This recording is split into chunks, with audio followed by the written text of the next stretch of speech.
What's up, my fishing addicts? Check it out. Thanks again for tuning in to another episode of Coast to Coast Fishing. This is another Tacklebox Tuesday.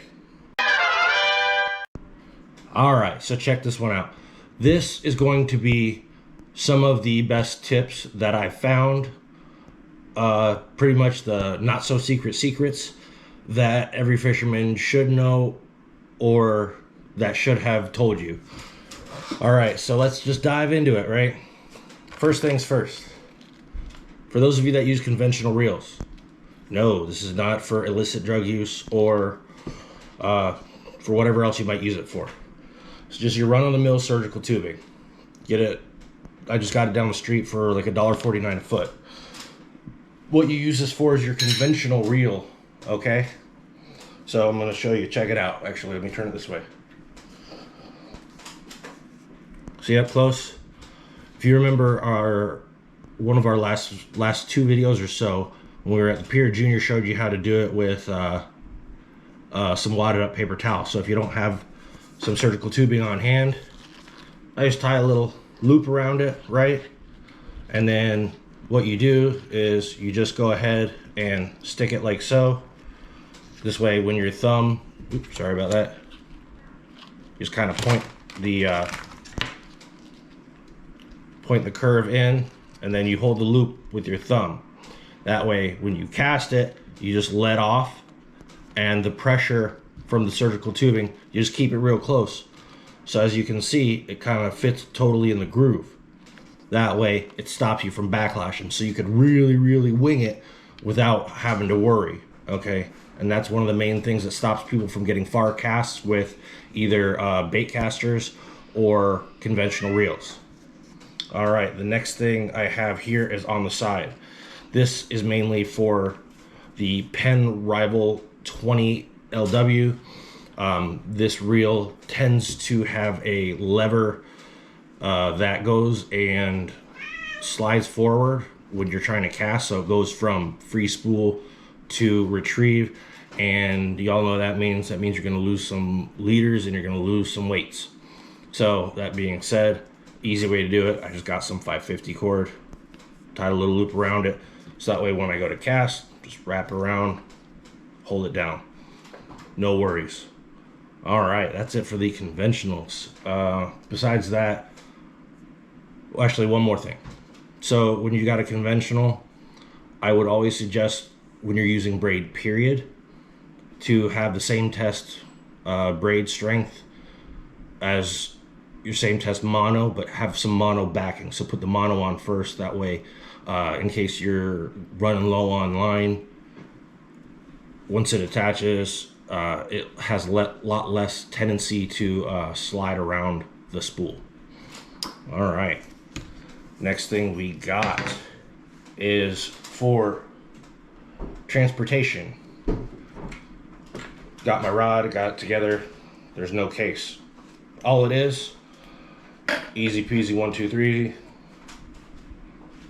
your hair tie. Not yours, maybe, it could be, if you're a fisherwoman. So you have this right here. All you do is just put it around two of the guides, and like that guy that has the smoker or whatever cooking device it is, just set it and forget it. Okay, now we are done with these two things. I'm going to take you to the rod holder that I built. If you guys remember, I started off with one. It was pretty much up and down. The next one I widened it out because it was starting to topsy-turvy. I'll show you a quick fix. All right, Fishin-atics, this is what I was talking about before. Say hi. Say hi, Zyra. That's my little guppy. Look at that fish. Look at that face. Say hi, baby. You see yourself? Yeah. Okay, back to the good stuff. All right, so you guys remember the pole holder I made.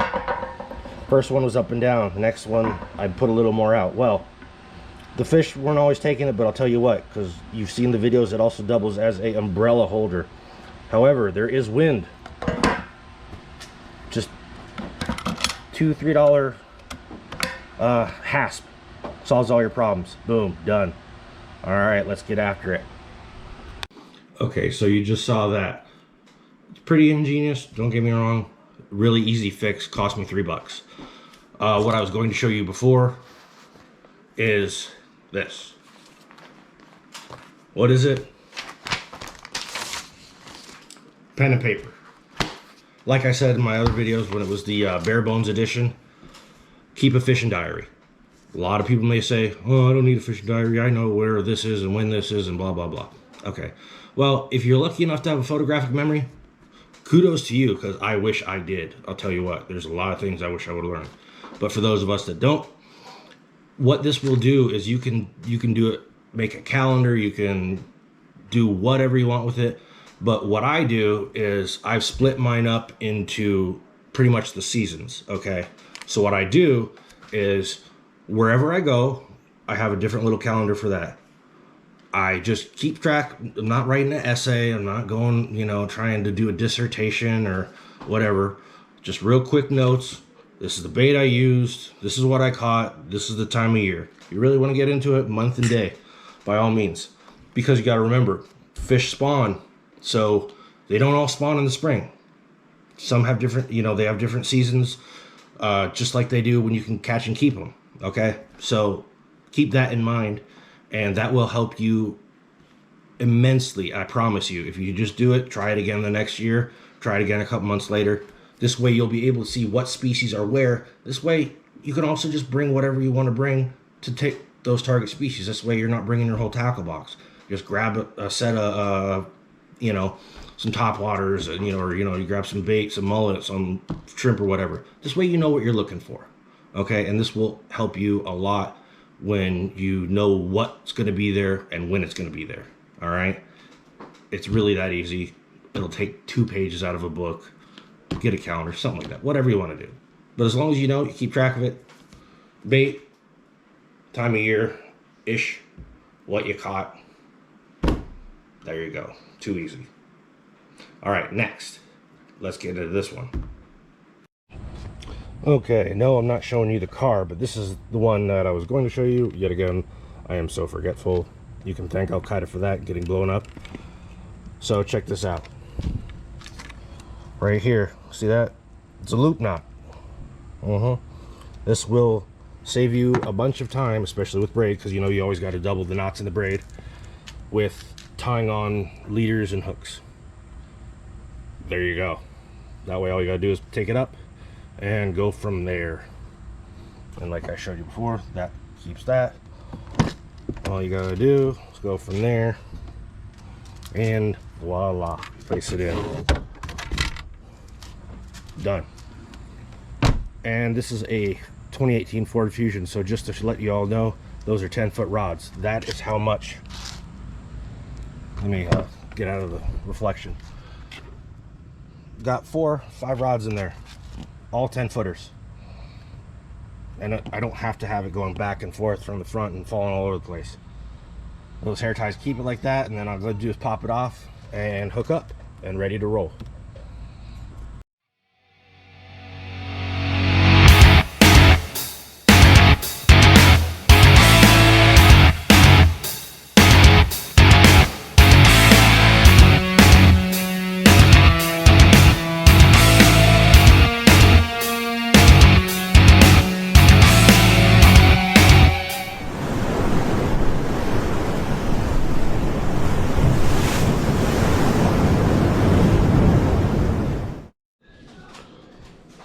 All right, my Fishin-atics. Sorry, I had to change my shirt.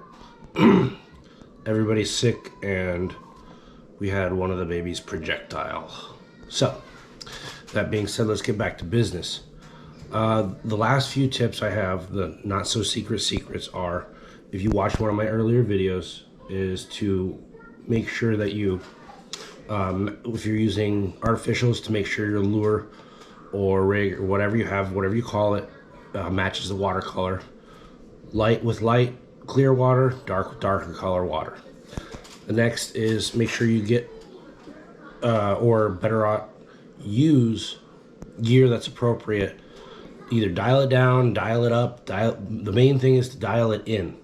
Okay, I've seen too many people go out here with mammoth size hooks, thinking that they need this big giant shark hook to, they're gonna catch Nessie or Moby Dick or something.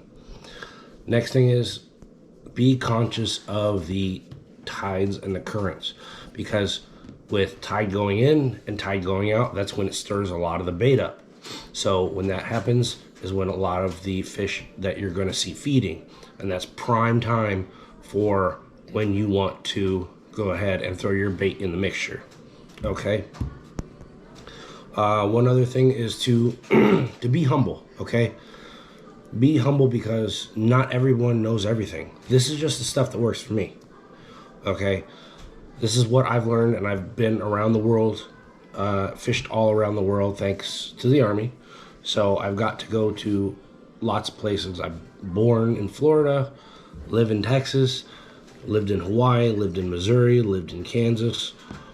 Got to travel all over America. So there are different ways to do different things. I was actually talking with a buddy of mine about calling certain things the proper terms. We were both showing each other the package we got, and these are both the same exact things, and both from fishing stores. One was called fishing sleeves, and one was called crimping sleeves. People just get lost in translation of sleeves and crimps, whatnot, and it's also kind of like soda or pop, depending on where you're from. Okay, and like I said, be humble. Listen to people. Listen to the locals, because I can't tell you how many times I've seen people come out there all cocky and, I got this $1,000 rod, blah, blah, blah. And, ooh, my brand new Shimano Daiwa with ultra platinum gold plated, whatever, fishing line. It doesn't matter, because in the end of the day, the fish don't care what's sitting on land. They don't care as long as it's on the hook. Okay, you could have the $1 million fishing rod and $1.5 million reel. It doesn't matter as long as the fish bites the hook. That being said, little caveat, I have seen an old man outfish a lot of guys that had these big, nice, ultra expensive custom rods. And all he was doing was hand lining with literally a soda can, and he was outfishing all of them. So that being said, be humble. Yeah? Yeah, see, even he knows. Now, after that, some of the stuff from my buddy cousin Eli, I'm going to drop his link in the description below. I asked him for some of his not so secrets. Yeah? You want to be on TV? Okay. Here's one of my little fingerlings. He's a little sick and stuffy. So, cousin Eli, oh, you want to be over there off the camera? Okay. He says, to which we all can agree with, is be patient. Okay? It's called fishing, not catching. You're not going to catch every time you go. Hold on, buddy. And, that's why it's fishing, not catching. You will lose gear. You'll get snagged on your hooks. You'll lose lures. You'll lose weights. Those of you that fish the Texas City Dike, that's a place where leaders and weights go to die. Trust me.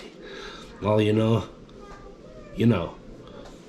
Besides, ammo's more expensive. Okay, try new spots. Go explore. Some of his favorite fishing adventures have been just going out and exploring. It's not always about the fish that you land, but it's the adventure that led you there.